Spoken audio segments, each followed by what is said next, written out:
Hello lovely students, I am your maths learner Adesh Mathuriya. If you are visit first time this channel, so please like, share and subscribe. Thank you. आज बच्चों हम आपके लिए example 18 इस video के माध्यम से लेकर के आए हैं, जो आपकी न्यू एनसीईआरटी बुक में पेज 46 पर दिया गया है और ओल्ड एनसीईआरटी टेक्स्ट बुक में पेज 90 पर दिया गया है। ठीक है, जैसी आपके पास स्टूडेंट्स बुक है उसी हिसाब से देख लीजिएगा। अगर नहीं है कोई भी बुक तो आप सेल फोन से देख सकते हैं सीबीएसई सिलेबस पर, करंट सिलेबस पर जाकर के। ठीक है बच्चों, चलिए find the discriminant of the equation. बहुत इंपॉर्टेंट क्वेश्चन है ये स्टूडेंट्स, बहुत ही ज्यादा इंपॉर्टेंट है। इस टाइप के ही क्वेश्चन एग्जाम में पूछे जाते हैं। Find the discriminant of the equation 3x² - 2x + 1/3 = 0 and hence find the nature of its roots. Find them if they are real. इनको फाइंड करिए अगर ये रियल रूट्स हैं।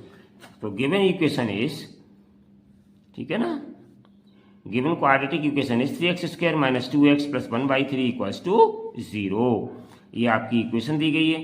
तो देखो बच्चों, डिस्क्रिमिनेंट निकालने के लिए हमारे पास क्या है, इंट्रोडक्शन में बताया था, डिस्क्रिमिनेंट निकालने के लिए हमें हर हालत में ए बी सी की वैल्यू चाहिए होती है, क्योंकि हमारा जो डिस्क्रिमिनेंट होता है स्टूडेंट्स वो b² - 4ac होता है। ठीक है ना। तो यहाँ पे हमने देखो जनरल इक्वेशन क्वाड्रेटिक हमने लिख रखा है x² + bx + c = 0, और इससे हम बच्चों इन दोनों इक्वेशन की कंपेयर करके ए बी सी निकालेंगे। तो ऑन कंपेयरिंग बी गेट क्या मिलेगा, देखो बच्चों ध्यान से, x² दोनों की, इसका कोफिशिएंट a है, यहाँ पे x² कोफिशिएंट 3 है। अगर कंपेयर करेंगे दोनों का तो a = 3 आ जाएगा। कॉमा यूज करिए। यहाँ पे देखें गौर से बच्चों, x के साथ कोफिशिएंट जो है वो यहाँ पे प्लस का b है, तो हमने b लिख दिया, इक्वल्स टू यहाँ पे माइनस का 2 है तो -2 लिख दिया। और यहाँ पे देखो बच्चों ध्यान से c है और यहाँ पे 1/3 है, तो c की वैल्यू आ गई 1/3। तो इस तरीके से बच्चों ए बी सी की वैल्यू हमने फाइंड कर ली। चलिए बच्चों, अब हम निकालते हैं डिस्क्रिमिनेंट। तो now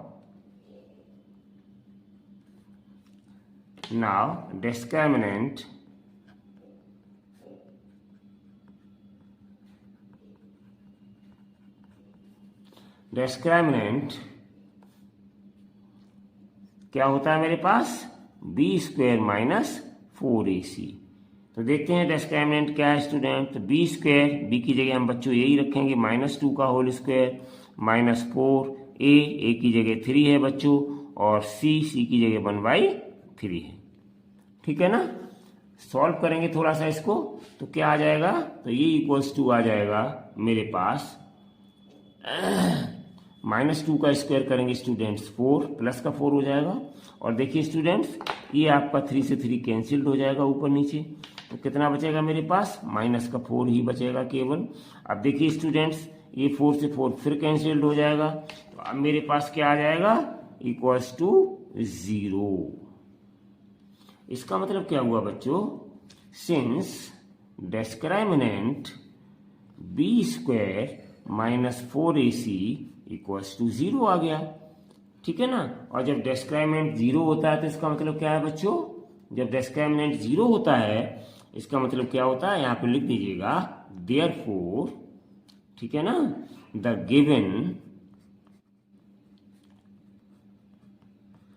given quadratic equation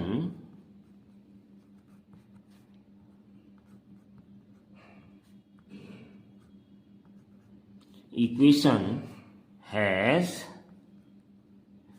2 equal roots।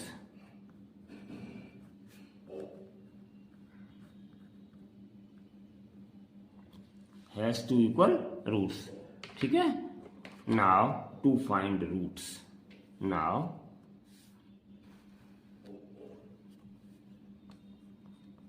अब जब यहां पर 2 इक्वल रूट्स होंगे, अब हम इनको बच्चों फाइंड आउट करेंगे।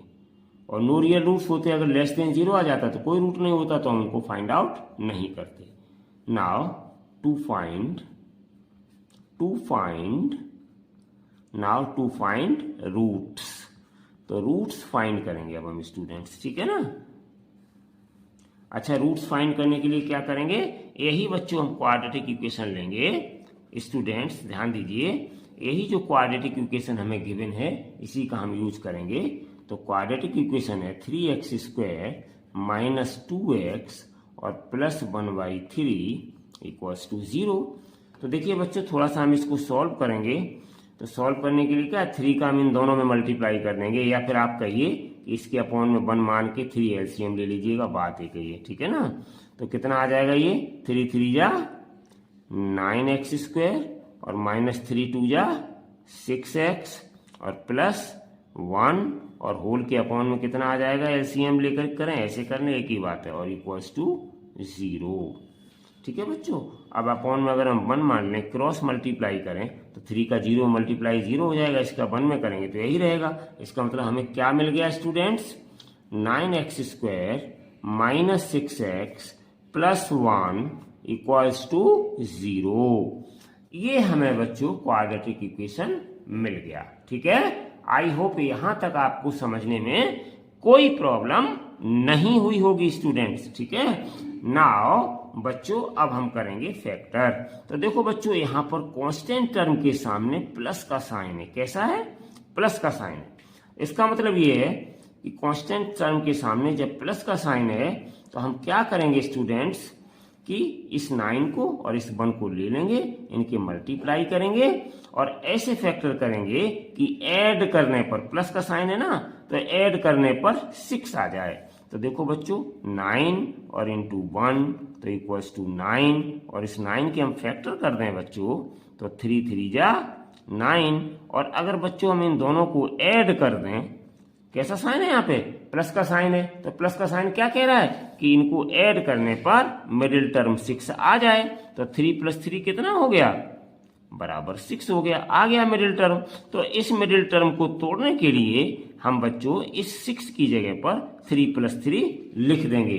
तो इम्प्लाइज क्या मिल जाएगा बच्चों, इम्प्लाइज 9x² माइनस इस 6 की जगह 3 + 3 लिखेंगे, और बकाया कुछ भी चेंज नहीं करना है। ठीक है स्टूडेंट्स, कुछ भी चेंज नहीं करना है, सब कुछ हमने ऐसे ही लिख दिया है। अब देखो x का अंदर मल्टीप्लाई करेंगे दोनों में, तो इम्प्लाइज कितना आ जाएगा 9x² माइनस 3x और माइनस प्लस माइनस फिर 3x और प्लस का 1 इक्वल्स टू 0। तो कॉमन ले लीजिएगा बच्चों, इनमें कुछ कॉमन भी आ जाएगा।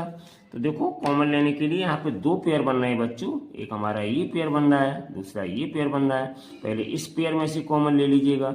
इन दोनों में क्या चीज कॉमन है, दोनों में 3 कॉमन मिल रहा है हमें, ठीक है ना, और साथ में x भी मिल रहा है। अंदर कितना बचेगा, 3 3 जा 9, 3x और माइनस यहाँ पे 1, और माइनस इन दोनों में से फिर हम 1 कॉमन ले लें, अंदर कितना बचेगा 3x माइनस 1, ठीक है ना, इक्वल्स टू 0। तो अब बच्चों क्या है कि ये चीज दोनों में फिर कॉमन है, तो इम्प्लाइज 3x माइनस 1 फिर कॉमन ले लिया, तो यहाँ कितना बचा 3x माइनस 1 और इक्वल्स टू 0। तो अब दोनों बच्चों 0 के इक्वल हैं, तो इम्प्लाइज क्या हो जाएगा 3x minus 1 equals to 0 and 3x minus 1 equals to 0। ठीक है ना, दोनों 0 के इक्वल आ गए। तो कितना आ गया, implies that 3x equals to 1 और हियर दोनों इक्वल हैं, 3x इक्वल्स टू 1। तो this implies x equals to 1/3 and here यहाँ भी बच्चों वही वैल्यू है, x इक्वल्स टू 1/3। तो 10 अब हम लिखेंगे बच्चों यहाँ पर 10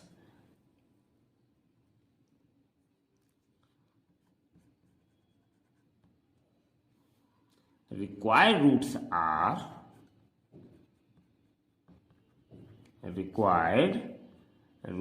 ध्यान रखिए बच्चों इस क्वेश्चन को, बहुत इंपॉर्टेंट क्वेश्चन था ये, ठीक है। रिक्वायर्ड रूट्स आर 1/3 और कॉमा 1/3, बहुत इंपॉर्टेंट क्वेश्चन है। एक्सरसाइज में भी आपको ऐसे क्वेश्चंस मिलेंगे और ऐसे ही क्वेश्चन अक्सर एग्जामिनेशन में इस टाइप के पूछे भी जाते हैं बच्चों, ठीक है। ध्यान रखिए, अच्छे से प्रैक्टिस करिए। आज का दिन आपका शुभ हो। Thank you so much for watching this video. Next video में बच्चों हम आपके लिए फिर चैप्टर 4 की एक्सरसाइज 4.3 लेकर के आपके साथ फिर उपस्थित होंगे। Till then take care and bye bye.